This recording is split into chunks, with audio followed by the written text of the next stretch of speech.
शिवजी का जन्म कैसे हुआ? कौन थे शिवजी के माता पिता? नमस्कार दोस्तों, स्वागत है आप सभी दर्शक भाइयों का फिर से हमारे YouTube चैनल दर्पण ज्ञान गंगा में। दोस्तों, आज की वीडियो में आपको बताने के लिए जा रहा हूं कि भगवान शिव का जन्म कैसे हुआ था, कैसे भगवान शिव की उत्पत्ति हुई थी और कौन इनके माता पिता थे। तो इसी विषय को लेकर के आज हम इस वीडियो में उपस्थित हुआ हूं और आपको बताऊंगा भगवान शिव के जन्म के बारे में और उनके माता पिता के बारे में। शायद कुछ लोग तो ये कहते हैं कि भगवान शिव के माता पिता थे ही नहीं, ना उनकी कोई मां थी ना उनका कोई पिता था। क्या ये बात सच है या झूठ है, और कितनी सच है कितनी झूठ है, यही रहस्य आज हम आपको इस वीडियो में समझाने के लिए जा रहा हूं कि भगवान शिव के माता पिता थे या नहीं थे। तो आइए दोस्तों, बढ़ते हैं आगे।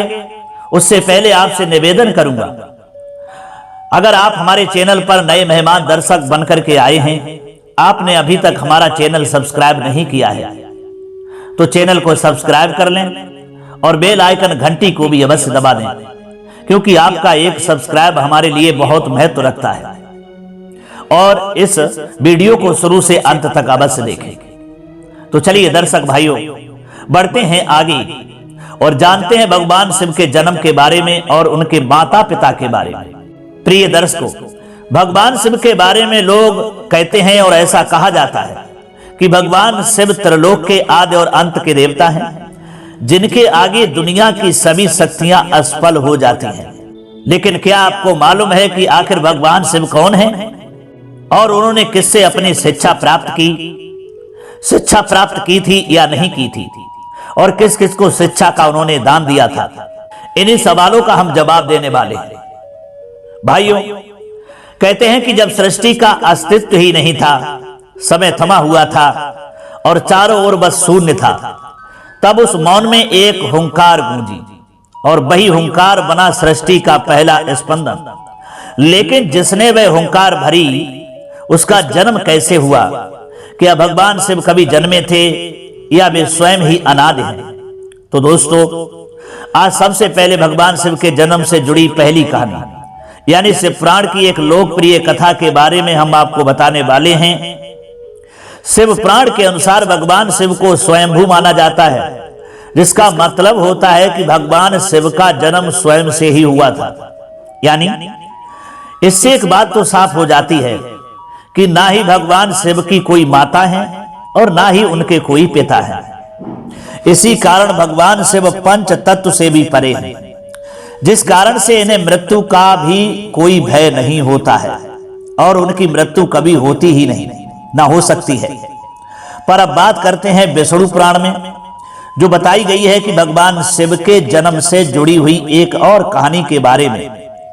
विष्णु पुराण में बताया गया है कि भगवान विष्णु के माथे से निकलने वाले तेज के कारण भगवान शिव की उत्पत्ति हुई थी और उनकी नाभि से निकलते हुए तेज से कमल पर विराजमान ब्रह्मा जी का जन्म हुआ था।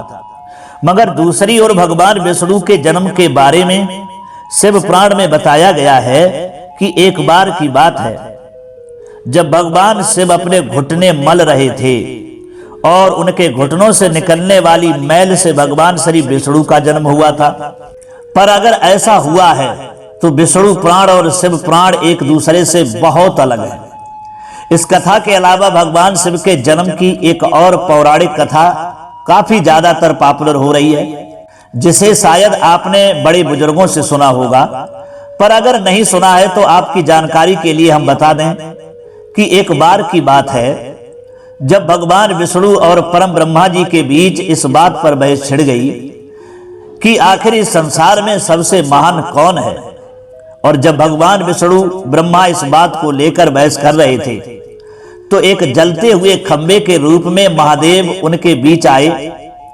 दोस्तों, वह दोनों इस रहस्य को नहीं समझ पाए और तभी अचानक से एक आवाज आई, जिसने कहा कि जो भी इस खंबे का छोर ढूंढ लेगा वही सबसे महान कहलाएगा।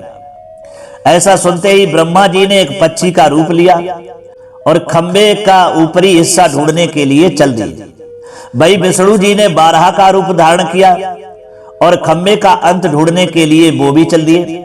बहुत देर तक खोजने के बाद भी दोनों में से किसी को भी खंबे का छोर नहीं मिला और दोनों हार मानकर वापस आ गए। इसके बाद भगवान शिव अपने असली रूप में आते हैं और फिर भगवान विष्णु और ब्रह्मा जी ने यह मान लिया कि महादेव ही सबसे महान और शक्तिशाली है, इनसे बड़ा इस दुनिया में कोई नहीं है। दोस्तों, इसी के साथ ही शिव पुराण में बताया गया खंबा इस बात को दर्शाता है कि ना ही भगवान शिव जी का कोई जन्म हुआ था और ना ही उनका कोई अंत है। और कारण तो यही है कि भगवान शिव को शंभु कहा जाता है, यानी भगवान शिव का अंत है ही नहीं, भाई अमर है। अब हम बात करते हैं भगवान शिव से जुड़े एक ऐसे विषय के बारे में जो सबसे ज्यादा सिद्ध है कि क्या भगवान ब्रह्मा भगवान शिव के पिता हैं। तो उनकी ये कहानी लोगों के बीच काफी प्रसिद्ध है। आपको बता दें कि आखिर किस प्रकार भगवान शिव ने ब्रह्मा पुत्र के रूप में जन्म लिया था। इसके पीछे विष्णु पुराण की एक पौराणिक कथा है, जिसके अनुसार जब धरती आकाश पाताल या कहें पूरा यूनिवर्स जलमग्न यानी पानी में डूबा हुआ था, तब भगवान विष्णु के अलावा कोई भी देव या प्राणी इस संसार में नहीं था। तब केवल विष्णु ही जल पर अपने शेषनाग पर लेटे हुए नजर आ रहे थे। इसके बाद उनकी नाभ से कमल उत्पन्न हुआ और उस कमल की डंडी पर ब्रह्मा जी प्रकट हुए। और जब भगवान ब्रह्मा और भगवान विष्णु इस यूनिवर्स से संबंधित बातें कर रहे थे, यानी इसके बारे में जब बातें कर रहे थे, तब भगवान शिव प्रकट होते हैं। इसके बाद ब्रह्मा जी ने उन्हें पहचानने से इनकार कर दिया। इस कारण से भगवान शिव रूठ गए और उनके रूठ जाने के कारण भगवान विष्णु ने उन्हें दिव्य दृष्टि प्रदान करके ब्रह्मा जी को भगवान शिव की याद दिलाई। इसके बाद भगवान ब्रह्मा को अपनी गलती का एहसास हुआ और शिव से क्षमा मांगते हुए उन्होंने उनसे अपने पुत्र रूप में पैदा होने का आशीर्वाद मांगा, जिस कारण से भगवान शिव ने भगवान ब्रह्मा की प्रार्थना को स्वीकार करते हुए उन्हें आशीर्वाद दे दिया। लेकिन इसके बाद जब भगवान ब्रह्मा ने सृष्टि की रचना करनी शुरू की तो उन्हें एक बच्चे की जरूरत पड़ी और तब उन्हें भगवान शिव का आशीर्वाद ध्यान आया। इसके लिए भगवान ब्रह्मा ने तपस्या की और बालक के रूप में भगवान शिव उनकी गोद में रोते हुए प्रकट हुए। दोस्तों, आपको बता दें कि यह भगवान शिव का एकमात्र बाल रूप है। जब भगवान ब्रह्मा ने उनके रोने का कारण पूछा तो उन्होंने बताया कि उनका कोई नाम नहीं है। तब भगवान ब्रह्मा ने भगवान शिव का नाम रुद्र रख दिया, जिसका मतलब होता है रोने वाला। पर इसके बावजूद भी भगवान शिव चुप नहीं हुए, इसलिए ब्रह्मा ने उन्हें दूसरा नाम दिया। पर शिव को वह नाम भी पसंद नहीं आया और फिर भी वे चुप नहीं हुए। इस तरह शिव को चुप कराने के लिए भगवान ब्रह्मा ने भगवान शिव को 108 नाम दिए। ये जो रुद्र, सरभभाव, उग्र, भीम, पशुपतिनाथ, महादेव जैसे नाम दिए थे, शिव पुराण के अनुसार उनके ये नाम पृथ्वी पर लिखे गए हैं। इसके बाद बात आती है श्रीमद् देवी महापुराण की। तो श्रीमद् देवी महापुराण में भगवान शिव की माता और पिता के बारे में बताया गया है। श्रीमद् देवी महापुराण के अनुसार देखा जाए तो एक बार जब भगवान नारद जी ने अपने पिता भगवान ब्रह्मा जी से पूछा कि इस सृष्टि का निर्माण करने वाला कौन है, साथ ही भगवान विष्णु, भगवान शिव और आपके माता पिता कौन है, तब भगवान ब्रह्मा जी ने नारद जी को त्रिदेव के जन्म के बारे में बताया। और जो बताया वह चौंका देने वाली बात थी। दरअसल उन्होंने कहा कि देवी दुर्गा और शिव स्वरूप ब्रह्मा के युग से ब्रह्मा, विष्णु और महेश का जन्म हुआ था। यानी प्रकृति का रूप लिए मां दुर्गा ही हम तीनों की माता है और ब्रह्मा यानी काल सदाशिव हमारे पिता हैं।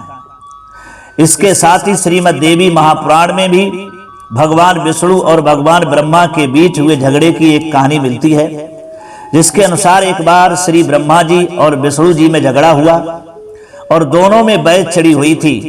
तो भगवान ब्रह्मा ने कहा कि सृष्टि को मैंने बनाया है और मैं ही प्रजापति हूं, जिसके जवाब में भगवान विष्णु जी ने कहा कि मैं आपका पिता हूं, क्योंकि आप मेरी नाभि से निकलते हुए कमल से पैदा हुए।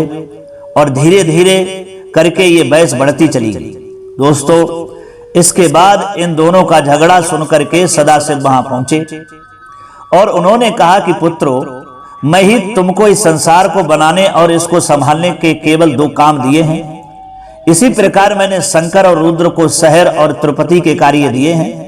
इसके साथ ही उन्होंने कहा कि मेरे 5 मुख हैं, एक मुख से आकर, दूसरे मुख से कर, तीसरे मुख से मुखर, चौथे मुख से बिंदु और 5वें मुख से नाथ, यानी कुछ शब्द प्रकट हुए हैं। इन्हीं 5 को एक साथ मिलाकर देखा जाए तो एक अक्षर ओम बनता है, जिसे आज हम सभी भगवान शिव के मूल मंत्र के रूप में जानते हैं। इतना कहने के बाद भगवान ब्रह्मा और विष्णु दोनों ही समझ गए कि भगवान शिव से ज्यादा शक्तिशाली इस दुनिया में कुछ भी नहीं है, और दोनों ने भगवान शिव को प्रणाम किया और चले गए। तो चलिए दोस्तों, अब आप भगवान शिव के बारे में इतना तो जान ही चुके हैं, तो क्या आपको पता है कि आखिर भगवान शिव ने किससे शिक्षा प्राप्त की थी और उनके गुरु कौन थे? हम जानते हैं, शायद ही इसका जवाब आप में से किसी को पता होगा, पर जिन्हें नहीं पता है उन्हें बता दें कि भगवान शिव स्वयं इस संसार के गुरु माने जाते हैं, जिन्होंने संसार में गुरु शिष्य की परंपरा की शुरुआत की थी। लेकिन अगर सवाल आता है कि भगवान शिव किसके गुरु थे, तो आपको जरूर जान लेना चाहिए कि हिंदू धर्म के ग्रंथ कहते हैं कि ब्रह्मा जी और शिव जी संसार के सबसे पहले गुरु हैं, जिन्होंने गुरु शिष्य के इस रिश्ते की शुरुआत की थी, जहां भगवान ब्रह्मा ने अपने मानस पुत्रों को शिक्षा प्रदान की थी।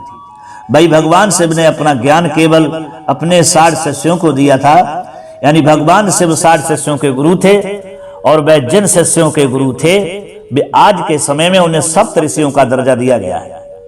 तो प्रिय दर्शकों, ये थे कुछ भगवान शिव के जन्म से जुड़े हुए रहस्य और जानकारी, जो मैंने आपको इस वीडियो के माध्यम से आप तक पहुंचाने का प्रयास किया है।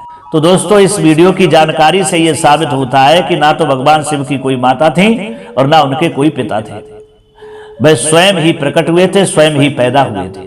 भागवत पुराण में भी वर्णन मिलता है कि भगवान विष्णु की नाभ से कमल पैदा हुआ और कमल से ब्रह्मा जी की उत्पत्ति हुई, और ब्रह्मा जी की दोनों बहुओं के बीच से एक रोता हुआ बालक पैदा हुआ, जिसे रुद्र नाम का दर्जा दिया गया। उनका नाम रुद्र रखा गया, और जिनसे कहा था कि सृष्टि का निर्माण करने के लिए, तो कहते हैं कि रुद्र भगवान ने तमोगुणी संतानें सब पैदा की थीं, जिसमें आते हैं शेर, बिच्छू, वर्रैया, ततैया, ऐसे आदि तरह की जो तमोगुणी संतानें हैं, वो भगवान रुद्र ने उत्पन्न करना शुरू कर दी। ब्रह्मा जी ने देखा अगर भगवान रुद्र इसी तरीका से ये सृष्टि का निर्माण करेंगे, ऐसी संतानें पैदा करेंगे, तो ये सृष्टि अधिक दिनों तक नहीं रुक पाएगी, बहुत जल्दी सृष्टि का विनाश हो जाएगा। इसलिए दोस्तों कहा जाता है कि भगवान ब्रह्मा जी ने रुद्र जी के लिए संतानें पैदा करना बंद करवा दिया, और उन्हीं रुद्र के लिए ही शिव कहा जाता है। ये भागवत महापुराण का प्रमाण है। लेकिन दोस्तों, इस वीडियो में मैंने आपको बताया है, सच तो बात यही है कि भगवान शिव के ना तो कोई पिता है और ना उनकी कोई माता है, वो आदि भी हैं और अंत भी है। तो दोस्तों, आपको ये जानकारी कैसी लगी? उम्मीद करता हूं ये जानकारी आपको अवश्य समझ में आई होगी, और यदि आपको कोई प्रमाण मिला है भगवान शिव के माता पिता के बारे में, तो आप कमेंट बॉक्स में लिख करके हमें अवश्य बताइएगा। शायद आपको कहीं प्रमाण मिला हो, हमें भी बताइएगा कि भगवान शिव के माता पिता कौन हैं। इतना समय देने के लिए आप सभी को बहुत बहुत धन्यवाद। मिलते हैं अगली वीडियो में किसी और ज्ञान चर्चा के साथ। सभी सब्सक्राइबर बंधु एवं दर्शक भाइयों के लिए जय श्री कृष्णा, ओम नमः शिवाय।